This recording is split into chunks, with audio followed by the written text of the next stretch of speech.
Hello and welcome to Trend Watch by CompTIA Research. We give you a little bit of this and a little bit of that in today's technology data. Today's topic, our new study on workforce and learning trends for 2024. This is a study that we do annually, and it is a review from HR professionals. So it's a really good vantage point. We're talking specifically to the people that are in the trenches, HR professionals, about some of the hiring skills, some of the workforce trends that are going on, and what they're seeing in the marketplace. What I want to talk to you about today, specifically about this study, is the trend around skills-based hiring and skills-first approaches to candidates for jobs and people within their jobs. This is not a new topic, but it's one that has gained a lot of traction in recent years, and it really continues to make waves in a lot of workforce discussions that you'll be hearing. And our study, years over year, have borne that out. That the new approach to, or at least taking a look at skills as opposed to pedigree, as opposed to a four-year degree from colleges, is a new way to look at people looking for technology jobs and technology careers. So we asked HR professionals, what they think about skills-based hiring and skills-based approaches, and about half of them, 49%, agree that this is kind of a new and compelling way to think about hiring for tech-related jobs. So that's a healthy chunk of the HR professionals who in the past may have been a little bit reticent to think about this as a kind of a prominent way for you to think about hiring candidates and interviewing candidates. But more and more are jumping on board as it being something that is an acceptable and an innovative way to do so. About 34% still think this is kind of a repositioning of longstanding concepts, and that makes a total sense as well. But let's take a little bit of a deeper dive, because one of the facts that we have found in our study is that about half of job postings this year, when we talk about adoption for skills-based, we're not requiring a four-year degree in order to apply for the job or be hired for the job. So not everybody who gets into a tech career has to have a degree in computer science or some other four-year degree in the STEM area, or even a four-year degree in general. Right now, it may be, more of what their skills are and what they're good at, their digital fluency, the digital capability. So we're going to talk about the fact that, there are, ways that we can measure this, but certainly those come with challenges. So when we asked some of the HR professionals, this is kind of a new, compelling way for you to look at candidates. What makes it difficult, though? And with any new way to look at kind of the old way of doing things, you're obviously going to get some challenges. And they had plenty to talk about here when it comes to challenges. Some of these challenges are overt, very obvious ones. Some are unconscious that come without thinking. When you're doing an interview process, for instance, you may just naturally, as an interviewer, think about, well, where did this person go to college? Oh, they went to college near where I did. Oh, I kind of, relate to that. You're not thinking that you're thinking that way, but it is an unconscious bias that you may have when the person sitting in front of you didn't go to college or have a four-year degree, and they may just be there on the basis of their skills. One of the things that HR professionals said was a huge challenge, about half of them said this was the biggest challenge actually, was just the increased time and cost to hiring. So to kind of ferret out good candidates based not just on the resume that they show you, but based on their actual skills, means you're going to have to figure out ways to test those skills and to validate those skills. And that requires, some sort of system within your organization for testing a candidate on, whatever their database skills may be, on their software coding skills, whatever those may be. Of course, doing that beyond just looking at a resume, maybe, calling up references and doing some validation of what it says on the resume.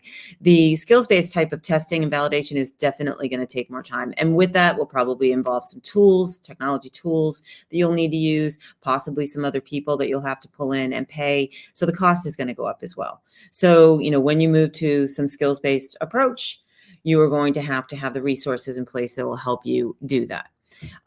There's some concerns with skills-based fairness, and that will go back to how well you do the testing. Are you doing it right?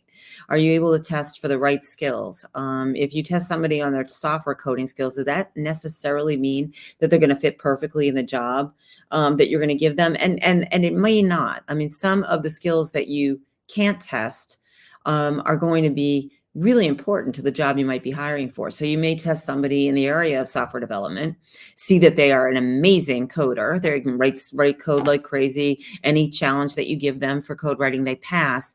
But this person may not be very good with their soft skills, their durable skills. They don't communicate well. They're not good at leadership skills or management skills if it's a job that you're seeking for somebody who's going to need those kinds of capabilities in their role. And those are hard to test for.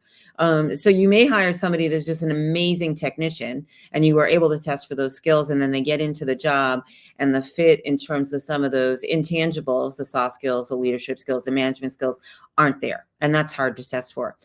That's also a problem when you're reading just off somebody's resume. You always can't test for those skills as well. So that's something that mostly challenges HR people, whether you're going the skills approach or the more traditional approach. So what's probably going to happen in hiring is we're going to see some sort of a hybrid approach where, HR is looking to look at the more traditional things that a candidate may or may not have on their resume, do some of the traditional interviewing of references and all of that. And test their skills. So you may have some tools in place that help you test whatever their skills are. But then if they do not have a 4-year degree, you may be looking at things like professional certifications. And we're seeing in our study that there's a lot of HR people out there who are looking, and companies that are looking at that hybrid approach, go with traditional and some skills testing, and then marry that to whatever professional certifications that these candidates may have gained. So maybe something specific in technology fundamentals. They may have gotten a certificate or a credential for that. They may have gotten a professional certification for something in cybersecurity. That would be also something to look for. Something in some of the newer disciplines like AI. We're all looking for people who are going to be very good at artificial intelligence. So looking for those professional certifications, marry that with some of the traditional things that you look for in hiring, in addition to skills testing. And you may have that kind of perfect blend for picking the right candidate. But it's really going to remain to be seen whether, some of these things are going to work. The other thing that companies are now looking for that may help them with taking a skills-based approach to hiring is a lot of the tools that are going to be coming out. AI is already being used in a lot of the process for hiring. It's used to kind of ferret out good resumes, whether those buzzwords are on there. AI will put the rejected stack over here and the let's get them to their first real person interview over here based on AI. Those tools are being used to do resume screening. There will be some workplace simulation of job roles and job skills and job tasks that will go into place. But a lot of these things are new and they're just coming to bear to help out HR people when they're trying to hire people on the basis of something beyond a resume. What still will be happening out there is people who have large professional networks will be able to kind of skip the line ahead of these technology tools, that AI screening and all of that, and be able to just use their network to go directly to whoever the hiring manager is and have a conversation. And if there's a large percentage of people out there who are still able to do that and not have to go through that initial new set of tools for a screening, the status quo of how we hire may not get fully disrupted for quite some time. So right now, I think we are in a situation where skills-based hiring and skills-based approach to how you move people through their careers is in its semi-infancy right now. The tools are coming into place, though, to make it more workable and maybe more cost effective for companies to use. So I see that we will have a hybrid approach, new and old, for some time, but do not ignore that skills-based can be the wave of the future. If you're looking for more on all of this, because there's plenty more in this report, please go to CompTIA's website and look for the Workforce and Learning Trends 2024. Thank you.